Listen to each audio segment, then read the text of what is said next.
What does a political conservative actually believe? You might hear that question often these days in our intensely divided political environment. A new movement hopes to answer that question in a way that can win over a majority of Americans. And there are ways to do things better, and we have had experienced progress.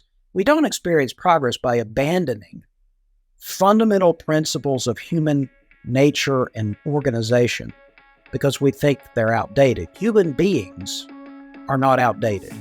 On this episode, we sit down with one of the leaders of the Freedom Conservatism movement to discuss a set of ideas they hope will rally Americans to timeless principles that have made this nation great.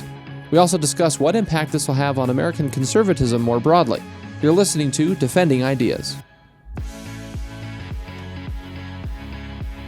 Defending Ideas is a weekly podcast produced by Sutherland Institute. On this show, we are committed to renewing the principles of common sense conservatism, making you a better champion of sound ideas. Welcome back to another episode of Defending Ideas. I'm your host, Nic Dunn, and this week we're talking about conservatism, the movement behind ideas that have been anchoring principles for the American experiment since its founding. And my guest this week is John Hood. He's the president of the John William Pope Foundation and also the former president and current board member for the John Locke Foundation, both based in North Carolina, one of my favorite states. And he's also an author, a conservative thought leader, and relevant to today's conversation, he is one of the leading people behind the Freedom Conservatism movement and an author of their statement of principles. John, thank you so much for being with us on Defending Ideas. Thanks for having me, Nick. So I'm really excited about this conversation because I think what you have done, you have pulled together a set of principles with the intent to reinvigorate the conservative movement in a pretty profound way. But I want to preface our conversation and quote you in a piece you wrote for Real Clear Politics in July of 2023 when you and this coalition launched this statement of principles called Freedom Conservatism. I want to read a couple quotes and ask you to expand on these. You write in your piece that the statement of principles of freedom conservatism is a conservatism informed by the timeless principles enshrined in the Declaration of Independence, the Northwest Ordinance of 1787, and the United States Constitution. But it is also a conservatism refreshed and revitalized to meet the challenges of the 21st century. You went on to say in this piece, we believe in free enterprise, free trade, free speech, strong families, balanced budgets, and the rule of law. We champion equal protection and equal opportunity. So, John, I give those quotes to our listeners to frame what we're going to talk about and kind of ask you, what's the state of conservatism today? Does it need saving? Can it be saved? And is freedom conservatism the answer? Well, I think it is the answer. Those things you read, they had a nice ring to them. I kind of like the way they sound.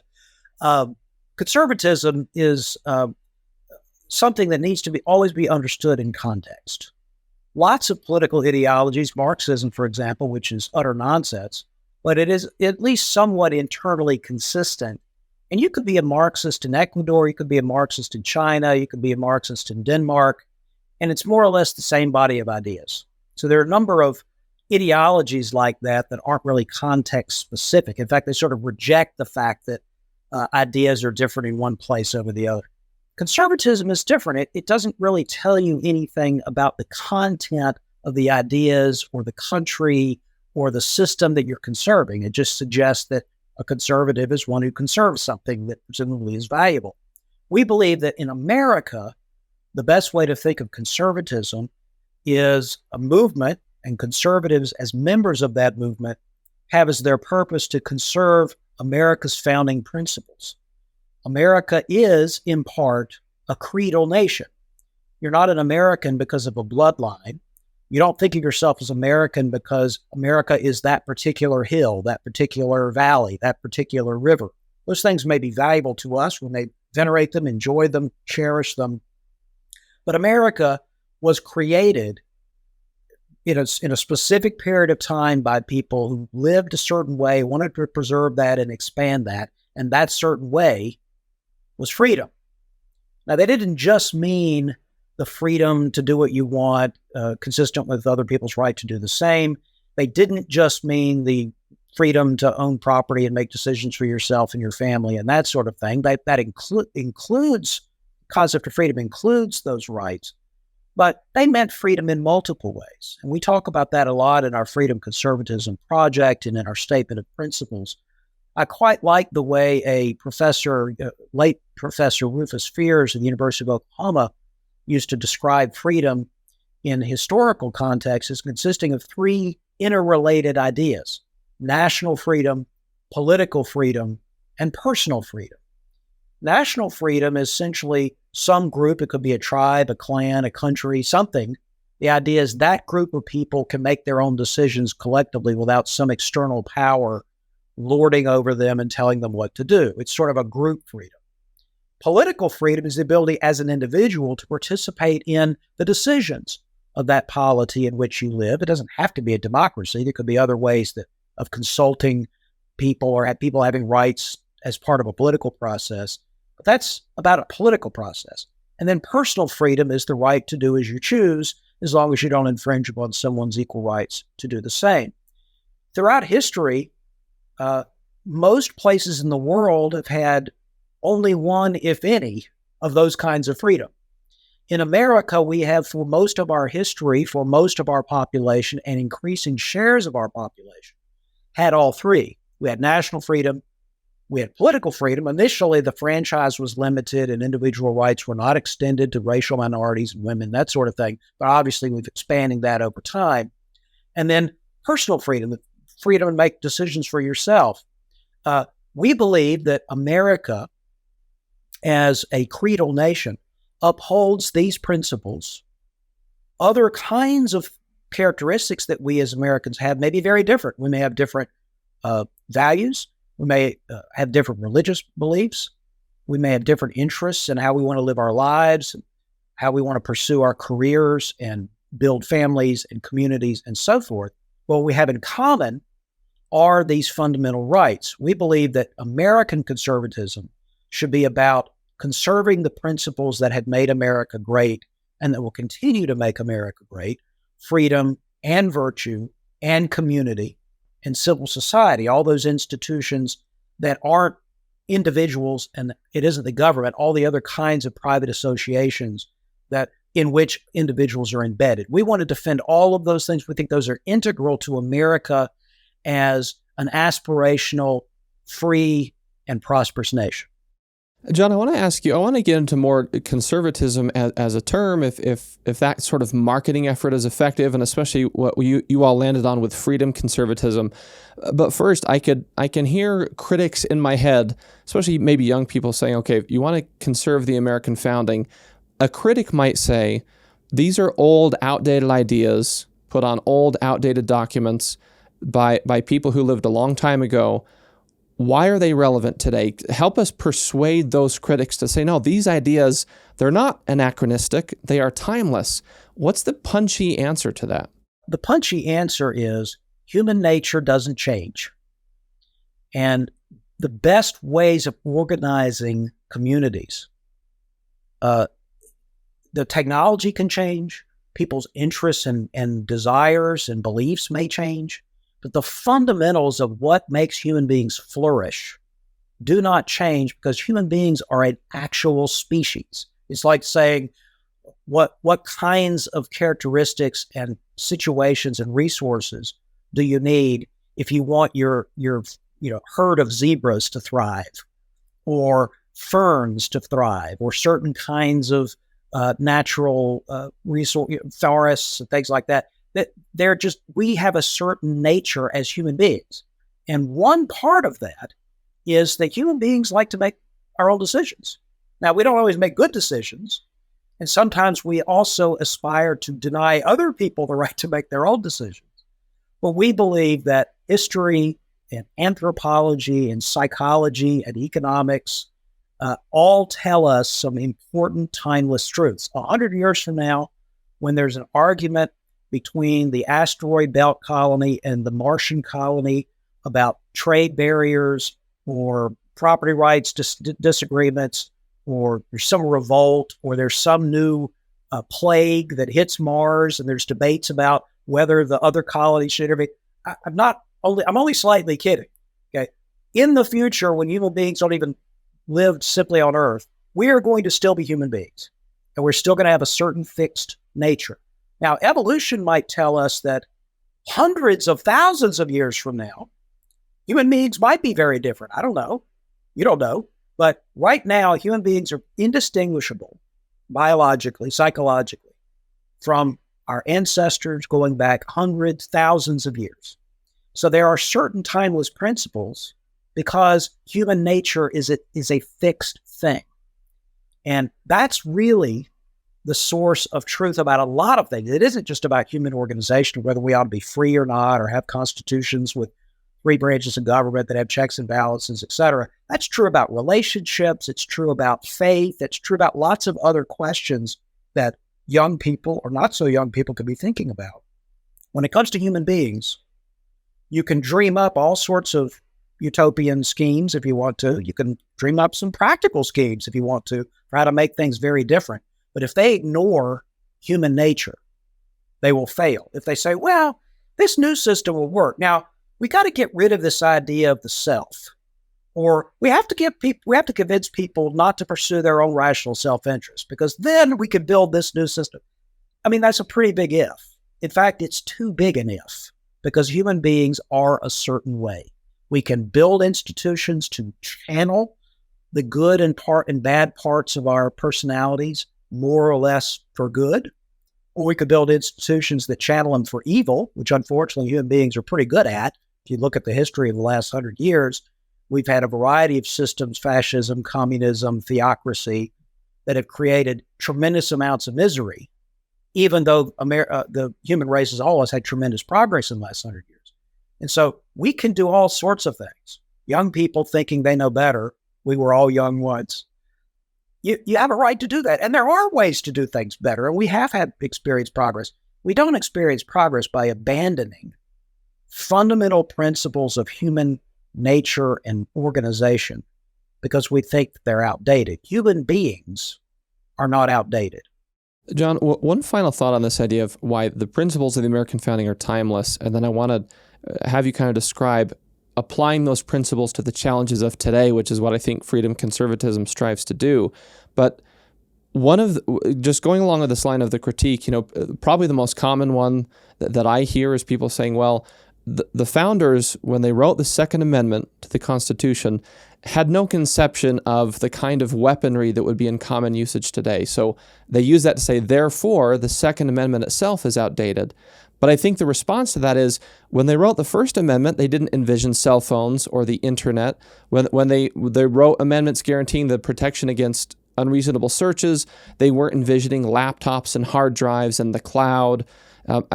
All these kinds of things that the environment changes, but you just take that principle and apply it to what's going on today. Is that a fair response? And is there anything we need to add to that? That is a fair response. That's the obvious response, is that, of course, circumstances change, technologies change. Obviously, not just people in 1776 or 1787, people in 1887 could not possibly imagine the internet and what it means and what it does. People in 1957, actually, most of them couldn't have imagined the internet. But the fact that you've got new ways to record, like we're doing right now, a show, which of course the founders couldn't imagine you could even record an audio or video program and other people could consume it. All of that would have been fanciful to them. But they would have immediately understood the concepts of freedom of speech and whether you should have it or not, or what are the limits to it, whether you're talking in public, you're talking on the radio or television, whatever you're doing. The medium would not necessarily change the nature of one's rights and responsibilities. And similarly, we know that there were some founders. James Madison would be the obvious one because he was so young when he was a founder, and then he lived a really long time. James Madison experienced technologies and their effects in ways that I'm sure he had no imagination about in the 1770s and 1780s. Things like steamships, for example, changing the way rivers were navigated. He could foresee the way that steam power would change navies, which had been sail ship navies for hundreds of years. Now, the fact that you could have steamships and eventually other kinds of powered devices that have navies that could go all around the world at a large scale, and you could have large scale amphibious warfare and so forth, none of that would have been meaningful to the founders. And yet it doesn't change at all the basic concept that the President of the United States could deploy military assets, maybe even all around the world, such as in the Barbary Pirates case in the early 1800s. And you could do that perhaps without a declaration of war because it's not a full-scale war between two states. But then if the president decides you need to have a full-scale war with a state and not just some sort of, police action or stopping thieves or something like that, then the Congress would have to declare war. That concept has not been outdated. Even though we have nuclear weapons that can be launched and strike targets within, a few minutes, that doesn't change the fundamental legal and constitutional principles about declaring war. That a president knows that the president can't just declare a full-scale war by pushing a button. You still have to have congressional authority. That's something we know today. Obviously not the circumstances that the founders had in mind. And similarly, you made the point about the Second Amendment. Of course, the Second Amendment was written and was thought of in a certain way. There is a reference to the militia. We know at the time when they used the phrase well-regulated militia, they didn't mean regulation in the sense we use the term today. They meant well-trained. A regular militia was one that trained frequently. If you're going to train a militia, they need to have their own shoulder arms. You're not going to provide them from an armory. Here's your musket, train. So the idea was that Americans would own their own firearms, including military arms at the time, muskets with bayonets, not rifles, muskets with bayonets, or military, or would be the typical militia weapon. And the people needed to own those. If you said to them, well, does that mean that individual Americans should own cannons? They would say, no, that's not what we're talking about. So the idea that, well, the Second Amendment's out of date because now you could have, tanks, and obviously there's no constitutional right to own a nuclear bomb. That's right. And the founders didn't think there would be, but they did think that Americans should be able to own personal arms, which would be used to defend their communities in wartime and also against criminals and so forth. The militia wasn't just a wartime thing. And so that's just giving you a kind of an elaborate example of these principles are not out of date. Arguably, unless human beings fundamentally change our nature, they can't be out of date. But their application obviously depends on circumstances and technology. So let's apply them to today. We've got a couple minutes before we need to go to a break, but I want to ask you, again, to me, it seems like freedom conservatism is about revitalizing these core anchoring principles that were the foundation from which America was able to become a great nation in the first place. But now we need to, number one, remind people of these principles. Number two, show them how applying these principles to the challenges of today is going to be really beneficial to secure our rights and for the flourishing of the nation. But I want to ask you to give your elevator pitch. What is freedom conservatism, and what do you hope it accomplishes now in 2024 and beyond? Freedom conservatism's proposition is that the American right still needs to stand for limited government, free enterprise, free speech, free trade, strong families, a robust defense of our interests at home and abroad. That's America. That's America's conservatism.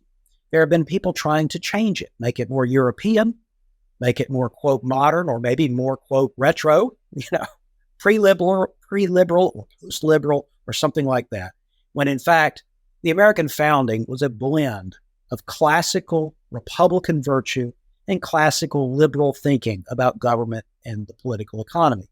We believe that blend, we believe that interaction of the politics of liberty and the politics of virtue remains the best way to organize American conservatism and the best way to build an effective governing coalition in American politics. And if you could wave a magic wand and look forward 4 years, 5, 10 years, 20 years, and say freedom conservatism has been perfectly successful in what it set out to do, what would the result be 5, 10, 20 years, 30 years in the future? Well, perfection is impossible because of that human nature thing we talked about earlier. But we would say that freedom conservatism succeeds when a large percentage, presumably a majority of people who are right of center in America, espouse and vote on these kinds of ideas.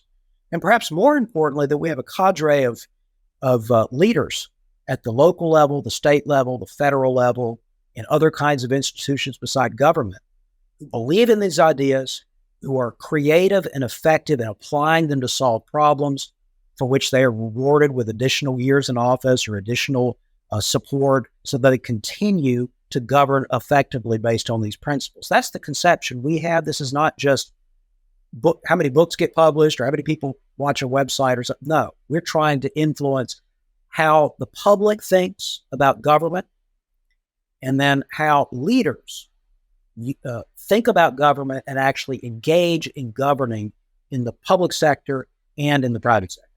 So, John, I want to take a quick break, but when we come back, let's touch on some of the principles that are in the statement. It's too much to read through just verbally for our listeners, but we'll link to it in the show notes, encourage folks to go read it.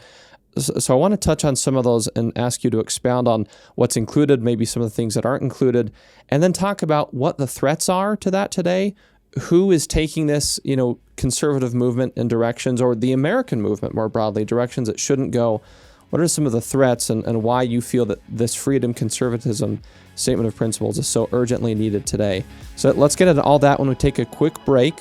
We've been talking with John Hood about freedom conservatism. This is Defending Ideas. We'll be right back.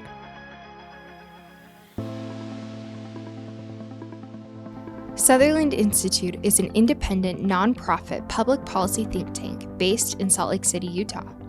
Our mission is to defend the principles of the American founding and to strengthen the institutions of civil society essential for those principles to endure. Sutherland provides research, events, and multimedia to policymakers and the public to promote the principles of faith, family, freedom, opportunity, and responsibility. Visit sutherlandinstitute.org.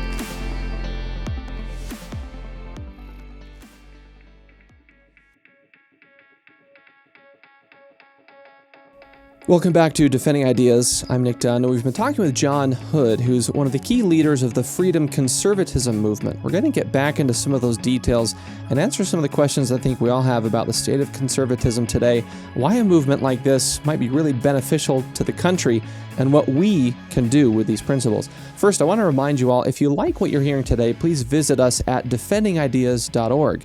You can access this show and all of our previous episodes that are released weekly. You can also find short clips from these and previous discussions that you can share on social media and that you can use in your conversations with friends and family about the ideas we talk about. That's defendingideas.org. Also, don't forget to subscribe to this podcast on Apple, Google, Spotify, all of the major platforms. Wherever you like to get your shows, just search for Defending Ideas and click that subscribe button. John, to pick up where we left off, I want to ask you, when you all came together to kind of create this idea of freedom conservatism, there are a few things that kind of rise to the top. And as I mentioned before, we'll link to the whole statement in the show notes and direct people to freedomconservatism.org where they can learn more about it and read about it. But you make this list of principles that are pretty powerful and really anchored to, again, what I would view as the American tradition. There are 10 in total, and you talk about liberty, free enterprise, freedom of thought. You talk about community and equality under the law. I just want to ask you, if you were to identify some of the high points, what are some of the key principles that our listeners should walk away with? These are really the 2 or 3 things that really define freedom conservatism. What is the essence of it? Well, it is indeed that freedom, understood fairly broadly, is core to the American experiment, and it is core to human flourishing. It isn't the only thing that matters, and we immediately point that out in the statement. In fact, we argue that in some ways you should understand freedom as a process, but the ends of human life involve faith, they involve family, they involve achievement, they involve a variety of other values that people may hold in common or may not hold in common. We think most Americans, for example, are people of faith. They simply don't all share exactly the same faith. We believe that all Americans aspire to a certain version of the American dream, though they may have different conceptions of exactly what they mean. They don't always mean get wealthy, or they don't always mean have 5 children, or whatever their particular version may be a little different. But everybody has that certain concept that I, as an individual, working within relationships in my family, my business, my community, that I can accomplish something and feel good about what I've accomplished as America. That kind of American dream is essential. We have to be an aspirational nation, or else we will be not just a frustrated nation, but a decadent and perhaps even discordant and violent nation. So these are not minor matters. It's important for people to have a sense that they are part of the story of America and that they have agency in that story, that they're not just victims of forces beyond their control. That is, by the way, one of the cleanest distinctions between, for want of a better phrase, people on the right and people on the left. I don't really like those terms, but for the sake of argument, we'll just use them. If you look at the psychology of this, one of the clearest dividing lines is that the vast majority of people who we end up classifying on the right, if you ask them a question like, are individuals primarily responsible for their own fate, or are they primarily victims of forces beyond their control? People who identify as the American right tend to say yes. Individuals tend to, not that other forces don't matter, but individuals have a great deal of influence over their outcomes, of their fate. And people on the left tend to believe that human beings are primarily the victims of forces beyond their control. Now, that's an important distinction, but what its implications are is really quite vast and complicated. Let me just point out 3 commitments that the Freedom Conservatism Statement of Principles contains. As you said, there are 10 parts of the statement, and they talk about a variety of issues, as we discussed, from family policy to free speech to national defense to religion, freedom of conscience, etc.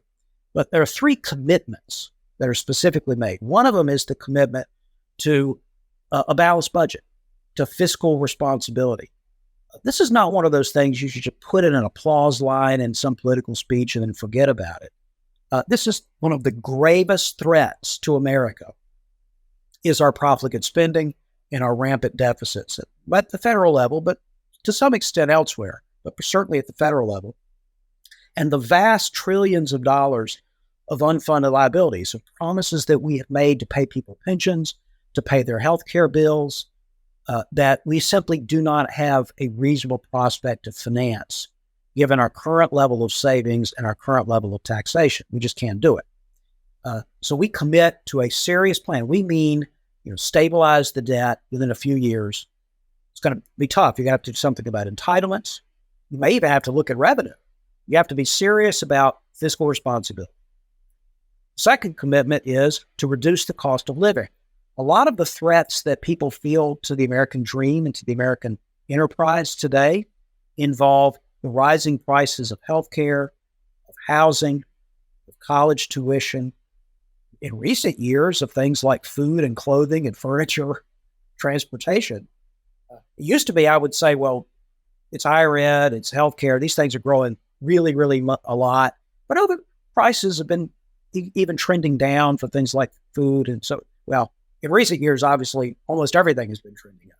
The point is we have to use these timeless principles, apply them effectively, promote competition as much as possible, promote innovation as much as possible in order to reduce the cost of living. We commit to that. The third commitment is to equality, is to a real and abiding interest in equal protection and equal opportunity as much as that can be facilitated. One of the stains on the American historical fabric is slavery. There are others. And these stains were created, they're fortunately often stains of blood. They were created by not applying these fundamental founding principles consistently. They are the wages of hypocrisy. People who said, I'm for freedom, America stands for freedom, well, except for my slaves. I'm for freedom, America stands for freedom, but only men should vote. And these the consequences of these Hippocratic and disastrous decisions do in fact persist into today. Now, to make that argument is not to argue for reparations. It's not to argue for discrimination now to try to make up discrimination of the past. We argue there should be no discrimination of any kind. But we particularly commit to policies that will expand opportunity to people who'd already have them. For example, I believe in more choice and competition in education, and I think that will make all students better off over time. And I think that everybody will benefit. You've seen a number of states expand to universal or virtually universal school choice policies. I think those are good. But they will have a larger effect, a disproportionate benefit for low-income students, for African-American students, for students who might, English may not be their first language at home. They will benefit more than average. And we say we should pursue freedom in all its forms, but we commit to focusing a lot of our attention on issues like educational opportunity, housing opportunity, where there were historical instances of discrimination that really did hamper people's ability to get ahead and to prosper in America. We need to remove the barriers to the extent they still exist and create as many opportunities as possible. That's good for everybody. So those are three commitments. We have lots of other things we believe in, but if I had to lift three things up to kind of focus on, I guess it would be those. I think those are excellent takeaways, and it can help focus for our listeners, just reminding them that if they walk away with nothing else, is that this idea of freedom conservatism, getting our national spending under control, addressing cost of living, and pursuing equality for all, which again feel like very American principles that I think some folks might say, well, this isn't conservatism, it's Americanism. And is that just a way of saying, well, yeah, these ideals should be broadly resident with a majority of Americans, and we call them freedom conservatism just because there's relevance for that terminology, because we're conserving these ideas that have been the aspirational ideas from the beginning. As you mentioned, we haven't always lived up to them, and I think that helps to articulate maybe the differences with different visions of America. That in many ways, is it just a matter of the story you tell about America, as some folks might say, well, the critics would say, well, these principles were never really true because of these stains, as you mentioned, throughout history. But I think the rebuttal to that it sounds like you're articulating, and this movement is articulating, is the principles have always been true and always been aspirational. The fact that we have at times failed to live up to them does not negate the value of the principles themselves. It means that we have to reinvest ourselves in the merits of these principles. Is that just a simplistic way to sort of articulate the big conflict we're facing in this country today, the narrative of America that people tell? It's the simplistic's not the right word. It's simple. Make it a shorter word. It is a simple but powerful statement. I mean, when people argue that the flaws of America, of course there were flaws, that the hypocrisy of some of the founders, the lengthy amount of time it took to live up to the principles, that those invalidate the American founding. They're disagreeing with people like Frederick Douglass and Susan B. Anthony and Elizabeth Cady Stanton and Martin Luther King, who argued, I very much like, I think we should underline and use frequently Martin Luther King's phrase, promissory note, that these founding documents, and not just the documents, but the founding behavior of the American leaders of the 17th, 18th, 19th century, even when they were hypocrites about slavery, for example, the founding principles represented a promissory note that it was not immediately paid. These are debts that America incurred by saying, we believe that all human beings are created equal. Actually, all men originally created equal. They're endowed with certain inalienable rights. Among them are life, liberty, and the pursuit of happiness. That was true then. It is still true today, but it wasn't lived up to then. And of course, not fully today, but a lot better. Those are promissories. Those are, we promised to pay this, and they should have paid it the following year. In some cases, they didn't pay it for 200 years. And that's the best way to understand America as a glorious idea, a real place with real practical institutions that had evolved over time, but it also a statement of principles that weren't lived up to initially, but were a promissory note that future generations have the obligation to redeem. We are that generation today. It is our obligation to redeem some of those debts that still haven't been paid and expand opportunity even more. But to say they didn't really mean it is false. They did mean it. There's a difference between a lie and hypocrisy or oversight. They did mean it, but they didn't always mean it as broadly as they should have, or they meant it, but then it was too hard to apply in their own lives, and they sort of chickened out. Or, human beings have lots of failings. You and I have the same kinds of failings. What really is frustrating is this notion, which you see on the left, but also increasingly on the populist right, of arguing that the American founding is itself the problem. That we started out on the wrong foot. That's why America is having trouble today, is that we started out on the wrong foot. No, we did not. We absolutely started out on the right foot, on the right path.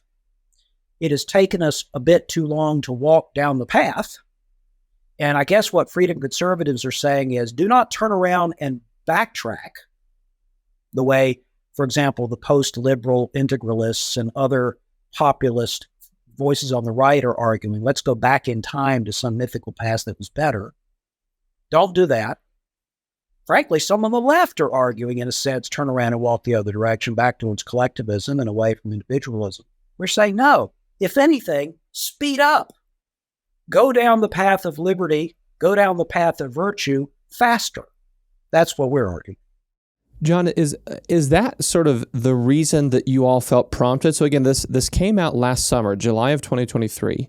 And so did things come to a head now that prompted you all to say, we need this reinvigoration of principles? I guess, describe for our listeners, we're all well aware of the tumultuous political environment we're in, the polarization and the contempt, and the really intense debates over these foundational ideas. It's no longer about, tax rates and things like that, although that still happens.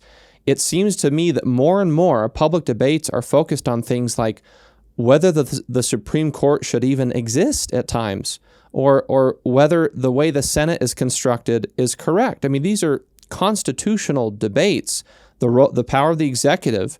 And I guess what prompted you? Are there fissures and fractures on the right with respect to these things, that conservatism used to be kind of universally a champion of these ideas? Give us the lay of land that prompted you and the others to say, we need to do this. We need to separate ourselves from these other factions that are getting it wrong. There have always been robust debates on the American right, and within any political movement in the history of politics, not human beings. There are robust debates about priorities, about fundamental principles.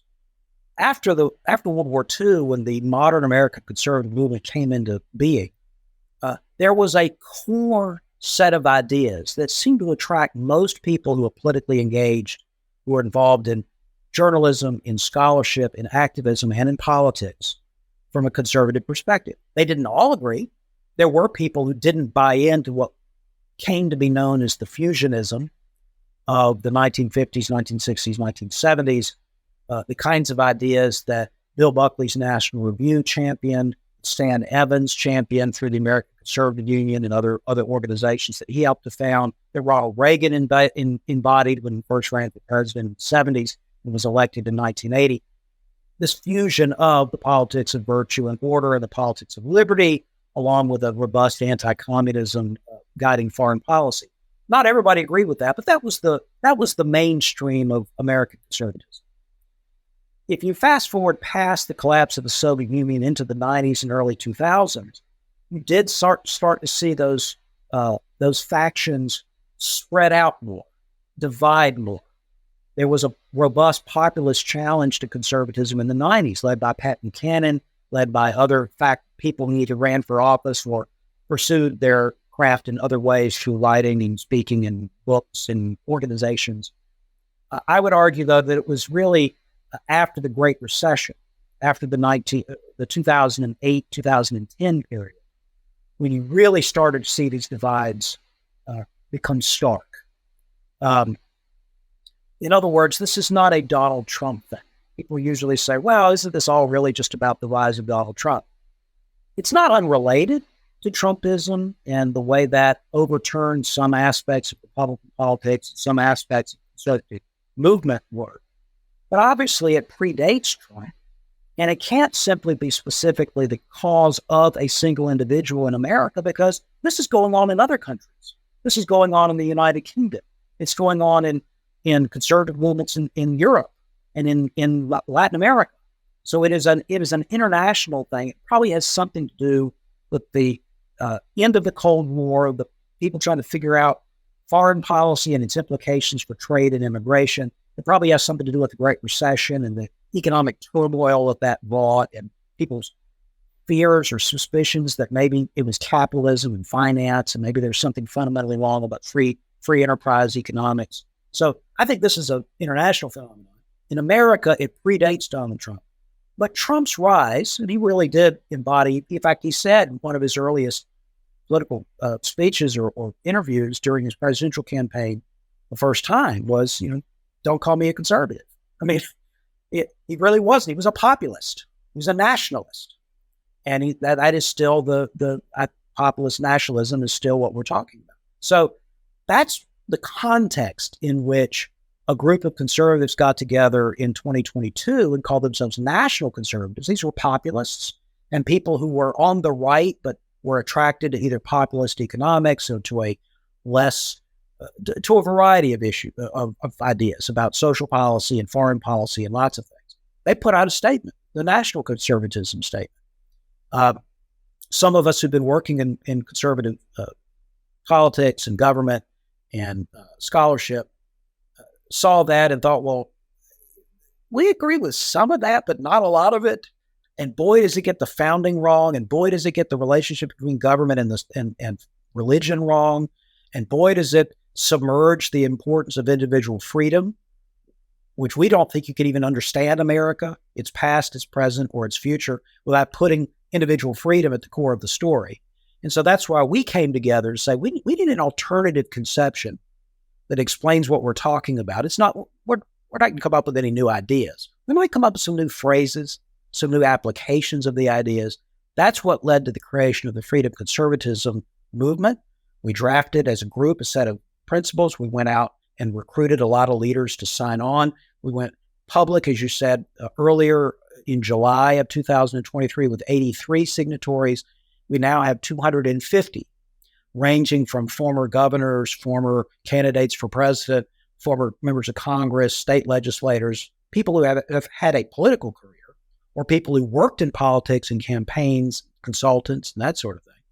But also people who are authors, people who are scholars at universities, people who teach, people who litigate on freedom issues, people who work in the conservative movement at the activist level, people who are journalists who work in some form of media, whether it be conservative media or mainstream media. So a variety of different people who all were willing to sign the Freedom Conservatism Statement. Did they agree with everything with each other? No. In fact, Ovik Roy and I, who were the organizers of the project, we agree on most things, but probably not everything. That's not necessary, and that's not realistic. Can you have a set of principles that we more or less agree on, how they're stated and what their applications would be, and the priorities that they suggest?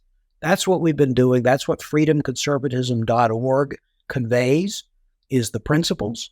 We also have a frequently updated Substack. That is a Substack page where we talk about the different signatories and what they're writing and saying and doing. We also invite people, if they're involved in the conservative movement, to petition to become signatories. We can't add everybody in the country to the list. It gets to be an unwieldy list. But if people are working in the movement in some capacity, we'd love to add them. So that's why we use that freedomconservatism.org and the various social media accounts that are attached to it is kind of a focus of our activities. But most of what we do is in our individual capacities in our day jobs. It reminds me of a very relevant quote from Ronald Reagan, where he said, if and I'll paraphrase, but if you agree with me 80% of the time, you're not my 20% enemy, you're my 80% friend. Yes. And it sounds like if we could get most Americans to coalesce around 80% agreement on some of these core principles, that would maybe lead to the broad governing majority that you're looking for from this. We're about out of time, so I want to ask you one final, just quick substance question, and then just ask you to tell us what's next. All right. And that's, looking through this, if I were to just try and find something I could critique of your Freedom Conservatism Statement of Principles, it would be that I don't think there's enough weight to the role of religious freedom and just the societal benefits of faith communities existing. I know you all have dealt with that question that people have posed, but what's your response to that? Well, what we decided to do very consciously is not to specify a particular understanding of God or a particular explanation of where our rights and responsibilities and obligations come from. Because our group, conservatives, Americans, don't all have the same conception. Most Americans still have a Christian faith or tradition, or more or less have Christian, belong to some denomination, or at least consider themselves to be Christians and understand our human experience and our rights and responsibilities as gifts from God and so forth. But we have lots of other religious faiths in America and within our movement, and even some people who express no religious beliefs. Not very many, but some. And our view is we didn't want to try to craft some religious statement that someone who grew up as I did as a Southern Baptist, and someone who is a Roman Catholic, and someone who's a Buddhist, and someone who's sort of a lapsed Episcopalian, and someone who's not really sure, that they would start debating about what kind of pronoun should we use for God. And, we just didn't want a very thin slice of God. Okay. God's thick. So what we decided to do instead is focus on what you mentioned, which is religious liberty and how important that is, the importance of communities being able to form around their values and live by their values, parents being able to decide what values their children will be taught, what settings in which they'll be taught, for parents to be in charge of their children's inculcation, not the government. So we decided to do a lot of things that people who are strongly, have a strong religious faith, and that's the reason they're in politics, do and believe, without attempting to center our statement of principles on a particular religious conception. Other conservatives have done that. In my view, that is a tactical and strategic error. It's a tactical error because it leaves people out who may otherwise agree with you. And my view is this is about addition, not subtraction. But the strategic error is that when you start specifying a particular religious conception, conservatives have to believe in that. That's going to lead you into places where I think the government gets too much involved in religion. And I think that is dangerous for religion. I think that America, being a more religious country than most of the rest of the developed world, is precisely because there's more religious liberty here.